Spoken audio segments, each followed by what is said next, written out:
బిడ్డలారా, మనము దేవుని వాక్యములో పవిత్రమైన గ్రంథం బైబిల్లో నుంచి ఒక వాక్యాన్ని మనం చూసుకుందాం. 2 కొరింథీయులకు రాసిన పత్రిక 4వ అధ్యాయము 4వ వాక్యాన్ని నేను చదువుతాను. శ్రద్ధతో మీరు ఆలకించాలని మీకు తెలియజేస్తున్నాను. దేవుని స్వరూపి అయ్యున్న క్రీస్తు మహిమను కనబరుచు సువార్త ప్రకాశము వారికి ప్రకాశింపకుండు నిమిత్తము ఈ యుగ సంబంధమైన దేవత అవిశ్వాసులైన వారి మనోనేత్రములకు గుడ్డితనము కలుగజేసెను. ప్రియమైన దేవుని బిడ్డలారా, ఈ వాక్యం యొక్క అర్థం ఏమిటంటే, యేసు ప్రభువారే నిజమైన దేవుడని, ఆయన సర్వలోకమునకు వెలుగై ఉన్నాడని, ఆయనే నిజమైన దేవుడని తెలియకుండు నిమిత్తము ఇన్ని చారిత్రక ఆధారాలు తెలియజేసిన, ఇన్ని ఆర్కియాలజికల్ ఎవిడెన్స్ ఇచ్చినా, మనము గ్రంథ పరిశీలన ఎంత చేసినా కూడాను వారి మతోన్మాదుల యొక్క మనోనేత్రమునకు అపవాది గుడ్డితనము కలుగజేసినందువల్ల వారు గ్రహింపులేకి రాలేకపోతున్నారు. వారితో మనవారు ఎంత డబ్బు ఖర్చు పెట్టి ఎంతో శ్రమటొచ్చి ఎన్ని డిబేట్లు చేసినా కానీ వాక్యం వారికి అర్థం కాదు.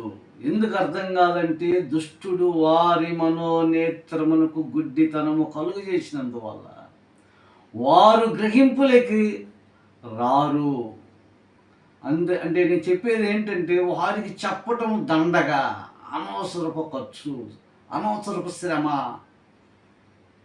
ఒక గుడ్డోడు గుడ్డోడి ముందు వజ్ర వైడూర్యాలు బంగారం పెట్టి వీటి విలువేంటో తెలుసా అని అడిగితే ఎట్లుంటుందో గుడ్డోడిది ముందు పెట్టి, అలాగే మతోన్మాదుల ముందు బైబిల్ని పెట్టి దీని విలువేందో తెలుసా, యేసు ప్రభు విలువేంటో తెలుసా అని అడగటం కూడా దానితో సమానము. ఒక గుడ్డోడి ముందు వజ్రాలు పెట్టి వీటి విలువెంతో తెలుసా అని అడగటంతో సమానము. ప్రియమైన దేవుని బిడ్డ, అటువైపు కాకుండా మీ శ్రమ, మీ కష్టాన్ని, మీ ధన ఖర్చు, ఈరోజు సంఘాల్లో చూసుకుంటే సంఘాల్లో సాతానుడు జొరబడి సంఘాలను సీల్చి ఒక 3-4-5 సంఘాలుగా చేసి పెద్ద సౌండ్లతో మైకులు పెట్టి వాక్యం ఏం చెబుతున్నారో ప్రజలకు అర్థం కాకుండా కప్పలగోలుగా వినిపించేటట్టుగా వినిపిస్తున్నారు ఈరోజు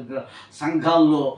సంఘ పాస్టర్లు ఒకరిని ఒకరు ద్వేషించుకుంటూ దూషించుకుంటూ ఏ ఒక్కరు కూడా దేవుని రాజ్యానికి అర్హత సంపాదించుకోవట్లేదు. ప్రియమైన దేవుని బిడ్డలారా, యేసు ప్రభువారు త్వరగా రాబోతున్నాడు.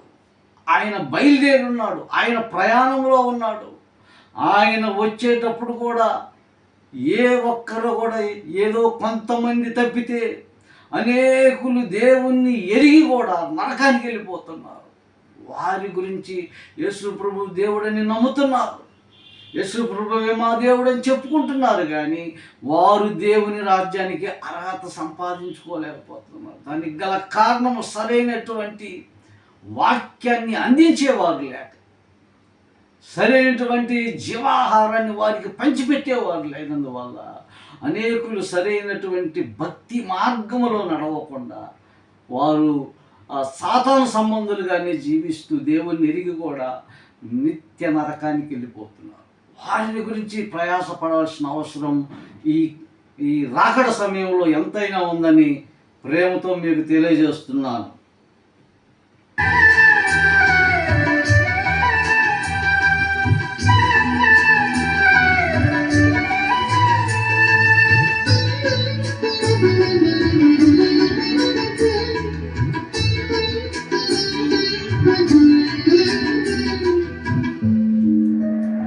ప్రేమ సాగరా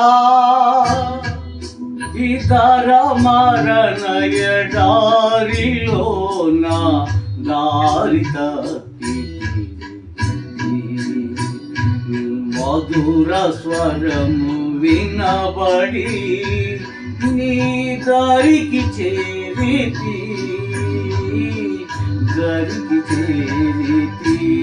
ప్రేమ సాగరా.